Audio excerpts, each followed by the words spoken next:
Table Grace Cafe is a community restaurant. We're a restaurant with no prices. We're a restaurant for everyone regardless of their ability to pay. The people here are awesome. I love them. We're not judgmental here. Our mission is nourishing hungry bodies and souls. We serve really healthy gourmet pizza, salad, and soup. Table Grace Cafe is a community restaurant. The difference between this cafe and other restaurants is that there are no set prices on the menu. Instead, patrons are encouraged to donate what they feel their meal is worth, give extra if they have it, or do chores if they don't have money. It is a restaurant for everyone, regardless of economic status. Nestled in the heart of downtown Omaha, between the Woodman and First National Towers, the 3-block radius around 16th and Farnham where the cafe sits is one of the most socio-economically diverse neighborhoods in our city. There are large law firms, banks, state and federal offices, etc., along with homeless persons passing to and from the shelters. 16th and Farnham also hosts the busiest bus stop in Omaha. With so many people of various backgrounds and economic positions, Table Grace Cafe presents an opportunity for people of all walks of life to come together in the same restaurant and help each other. Proper nutrition is a serious and real problem in America. In some places, access to healthy food is a problem as well. Table Grace Cafe provides access to nutritious, high-quality food in a dignified environment to all who participate in its mission.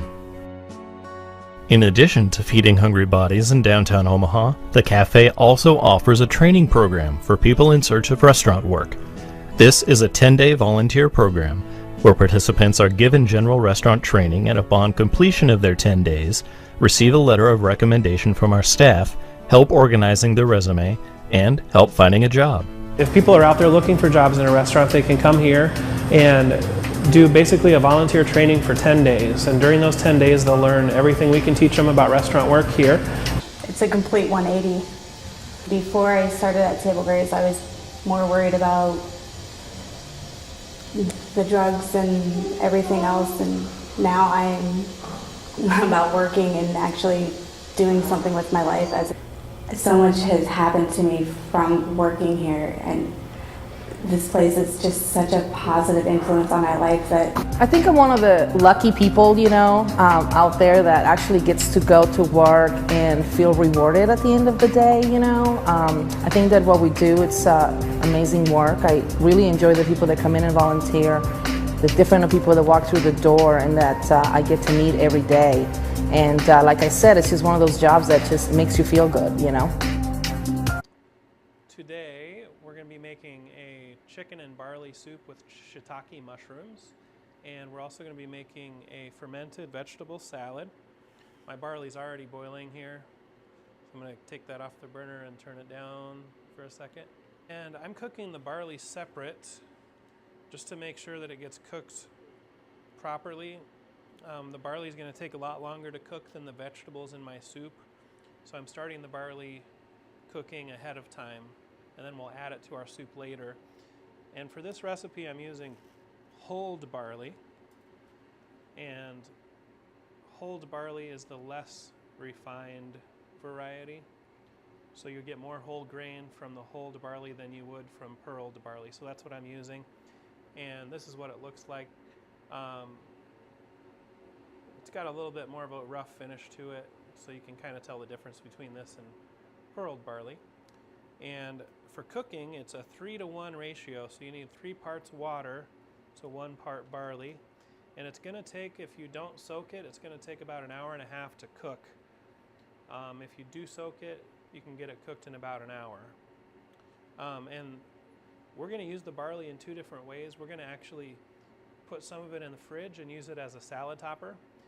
Barley is going to have some resistant starch, and I've talked about this in other demos before, but resistant starch feeds the friendly bacteria in the intestine, and it has a positive effect on the type of bacteria as well as the number of them. So basically the good bacteria that's in your stomach, the resistant starch in the barley is going to give that good bacteria food, and it's going to create a more healthy digestive environment for you.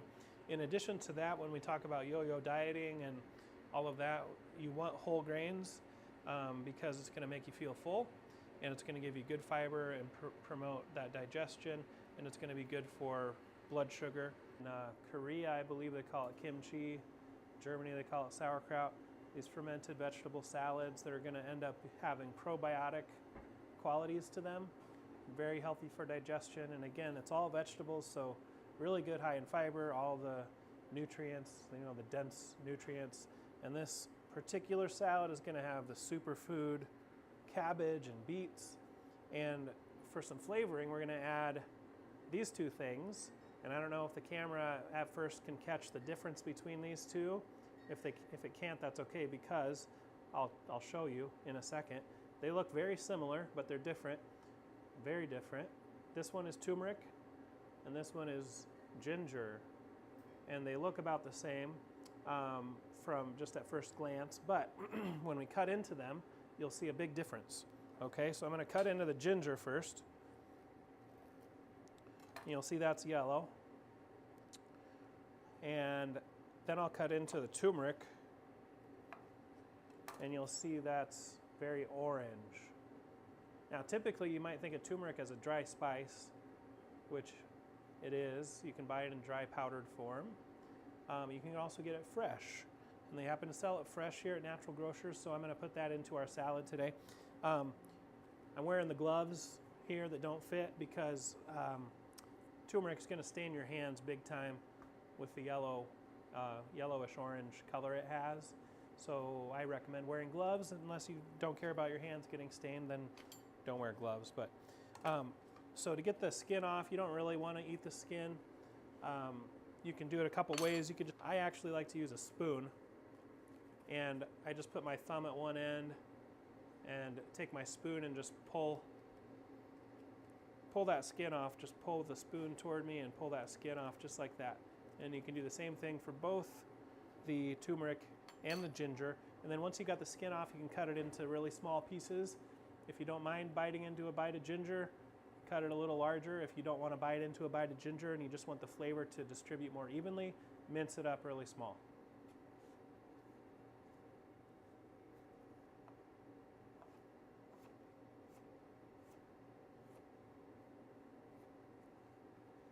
We're also going to do beets today, and if you're not familiar, you can eat the beet greens, and they're just as edible as this cabbage is.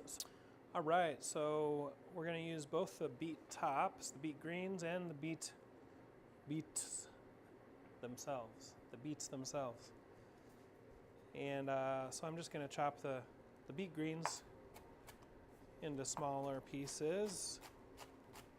Kind of do a shredding thing like I did with the cabbage, like that. And then you have little julienne pieces of beet, and those will go in our salad as well. But first we have to figure out how many vegetables we have, and the best way to do this is to weigh them. So I've got my scale here, and I had no idea this was a scale until my photographer brought it to me today, Ken, and it folds out like this. It's pretty cool. Never seen one like it. I don't know if they sell these at Natural Grocers or not, but you can check. And it's got a little digital readout here. So I determined that I have 4 pounds here and 3.5 pounds here. So I've got a total of 7.5 pounds of vegetables. So the formula you use for salt is basically 3 tablespoons for 5 pounds of vegetables. So if you have 5 pounds of vegetables, you use 3 tablespoons of salt. So since we've got 7.5 pounds, we're going to be using, let's see, 4.5 tablespoons of salt total for this recipe. So the next thing we do, now today I don't have a big enough container to do this all together, but if you had a great big huge basin, you could just put all these together and do it all in one bowl. But I'm going to do it in 2 separate bowls since I've got these smaller bowls today. And so my 4.5 tablespoons of salt will be divided equally between the 2 bowls. All right, so I've got my veggies in a bowl, and I've got them salted with the right amount of salt. just going to take my hands, it's the best way to do it, make sure they're clean, and just start mixing this up. And once you feel like the salt has kind of distributed evenly, once you get that far, then go ahead and start really squeezing those vegetables together, because you really want the salt to be worked into the fibers of the vegetables. And what that's going to do is the salt is going to start drawing out liquid from the vegetables. And for this to work properly, the fermentation process is called lactofermentation. And so it's lactic acid that's used in the fermentation process, or that develops in this. And that's an anaerobic process, meaning that it can't be exposed to air to work properly. So that's why we're going to make sure this is submerged in liquid when we do the fermentation. So some of the liquid is going to be just the liquid that's coming out of the vegetables. You know, vegetables are a large part water. There's a lot of water in vegetables, and the salt is going to draw that water out of the vegetables and create a liquid that this can sit inside of. And if we don't have enough liquid from the vegetables themselves with this process, what we're going to do is add some salt water to our container so that we make sure it's submerged in liquid when it does this. Otherwise, the fermentation won't happen properly, and it will actually spoil instead of ferment. There's a big difference between the fermenting and the spoiling. And fermented vegetables are something you want to eat. Spoiled vegetables are not. And I'm going to add a couple more flavor components. So far, the prominent flavors in this salad are the ginger and turmeric. We've got garlic, we've got onion. Those are the most potent, pungent flavors we've got so far. The beets are going to give it kind of an earthy flavor. The celery is going to add some flavor to it too. Cabbage is not super flavorful, you know, but it's definitely nutritious. So we've got celery in there. If you've seen my demos before, you've heard me talk about layering flavors. So we got celery in there. We're going to also add celery seed to the mix, and that'll give it another layer of that celery flavor. And then I'm going to add a teaspoon of fennel seed. Fennel is really good for digestion, and if you're not familiar with it, it also's got kind of somewhat of a licoricey flavor to it, but you can add more or less of these flavors if you want to. It's up to you how much you want it to taste like that. So, and there's a couple different stages of how we're going to finish this salad. And again, it's fermented, and it's going to take several days for this to actually finish. But if you'd like to shop for a nice fermenting jar, you can do that. You get a glass jar with a airlock at the top of it. But you can also just do something simple like this and use a bowl, a stainless steel bowl, or a glass jar that you have at home or something like that, whatever it fits in. And make sure it's packed in there good. Pack it down as much as you can. To start with, I'm going to let it sit for 1 day, and this is at room temperature, okay? Ideally, you want it somewhere around 70 degrees would be great. You can go as high as like 80 or 90 degrees probably if you wanted to, but 70 degrees works pretty well. 70. You're going to want to cover this with a weighted top so that you're going to be submerging those vegetables in their liquid. So for right now, I'm just using a lid, because that's what I've got laying around here at the Natural Grocer's Kitchen. So a lid, and then what I'm going to do is I'm going to fill this pot with water and set the pot on top of the lid to make sure that it's weighted down. Now I'm going to check on this in 24 hours and see how much of that liquid has been given off. If, when I come back here in a day, if the vegetables are soaking in their own liquid and they're submerged in their own liquid, then I can just leave it like that to finish fermenting. The other thing you want to do is take a clean towel and just cover this whole thing with a clean towel so that the air, like dust or anything like that, doesn't get in and mess up the fermentation. So we'll check on this in a day. If it's submerged in its own liquid, we will just leave it and let it finish, which is going to take 3 to 7 days to finish. And you'll want to taste it as you go. When it tastes good to you, right now when I taste this, it tastes really salty. It doesn't taste that salty when it's finished. It actually starts to have that sour flavor. and it's quite pleasant. If I come back in 24 hours and this is not submerged in its liquid, we're going to have to add salt water to it to make sure that it is submerged. And the ratio for that is 1 teaspoon of salt for 1 cup of water. So if you think you need 2 cups of water, then you do 2 cups of liquid to cover it, then you boil 2 cups of water, add 2 teaspoons of salt, stir it till the salt is dissolved, and then pour that at room temperature. Don't pour it over hot, because you don't want to cook your vegetables and you don't want to mess up any fermentation that's already started. So you'll have to cool it, make sure the salt is dissolved in the water, and then pour that over your vegetables till they're submerged. Then you leave it go for 3 to 7 days. You check it after your 3rd day, taste it. If it's to your liking, you can stop. If you want it more sour, you can keep it going. If you let it go too long, the vegetables will break down and start to get really soft and mushy, and at that point it does become unpleasant. You don't want to let it go that far. You just want it to ferment, and they'll still be somewhat crispy vegetables at that point. So that's your fermented vegetable salad. I'm not going to be here to try it with you, so I hope you like it. And we're going to talk about some toppers that you can add and some mix-ins that you can add to this salad to make it more of a complete deal. Or you can, again, just use it as a complement or a relish or a side item to add to meals that you're making. Almost all the cooking I do, I like to layer flavors. And so when you make a soup, you always want to start in your soup pot with a saute. In my opinion, that's the best way to start a soup. Of course, you're going to use good broth, and you can make your own broth. Bone broth, they actually sell bone broth at natural grocers now, and a lot of other good stuff as well. But bone broth is higher in nutrition than just regular broth.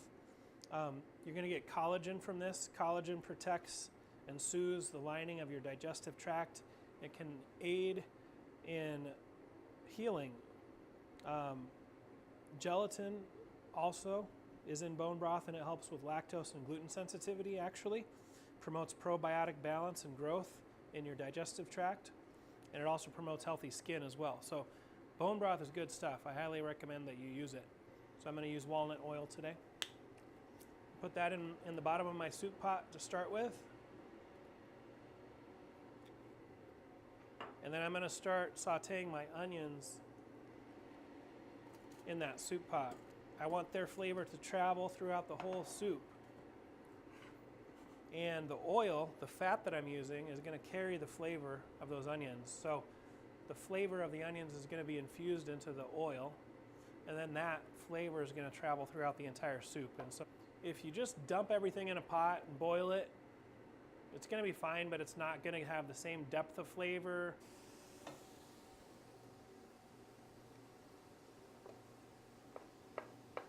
So as I'm sauteing my onions, I'm also going to add a little bit of salt. And that's going to, again, make the salt travel more evenly throughout the whole soup. It's going to create more of an even flavor in the end. So if you start adding salt at the beginning, you could just wait and add your salt at the end, but it's going to taste slightly different. It's not going to taste like a cohesive soup. And if we can peek down in there a little bit, you can see the onions are starting to break down a little bit, soften up. They're nice and shiny. I'm going to go ahead and add the rest of my vegetables. If you wanted to add these in stages, you could. I don't add the garlic at the beginning because garlic cooks quicker, and it also has more sugar in it, so it starts to burn, caramelize and burn before the onions will or the other vegetables. So in addition to salt and pepper, I'm going to add some other flavors. I'm going to add what's called an herbes de Provence, which is savory thyme, rosemary, basil, tarragon, and lavender. So lots of good stuff in there. I'm also going to add bay leaf to flavor the soup broth with. And if you never use bay leaf, got just sort of a sweet, herbaceous tone to them, I guess. So I'm going to put that in there. You don't want to eat this. This can actually damage your stomach if you try to swallow and digest this. So make sure you pull it out before you serve it to your guests. But that's a bay leaf. And again, if you see a recipe for this soup, it's going to tell you a quantity for how much herbs to put in, but that's just a suggestion. It's not like you have to do the soup this way or it's ruined, because you should make it so you like it. If you don't like lavender in your soup, don't use herbes de Provence. So now I've got my vegetables all in there, and you can see they are softening up nicely. Now I'm going to add the chicken. This is just chicken breast. So let's put our bone broth in there. Ideally, since there's just vegetables in here right now and the chicken, I'd probably try to simmer it for around 40 minutes or so, just to really soften up all the vegetables and bring all the flavors together. And then after that 40 minutes, I would kill the heat, add the barley, and season to taste. If you need more salt, need more pepper, whatever you need, and your soup is finished and ready to eat.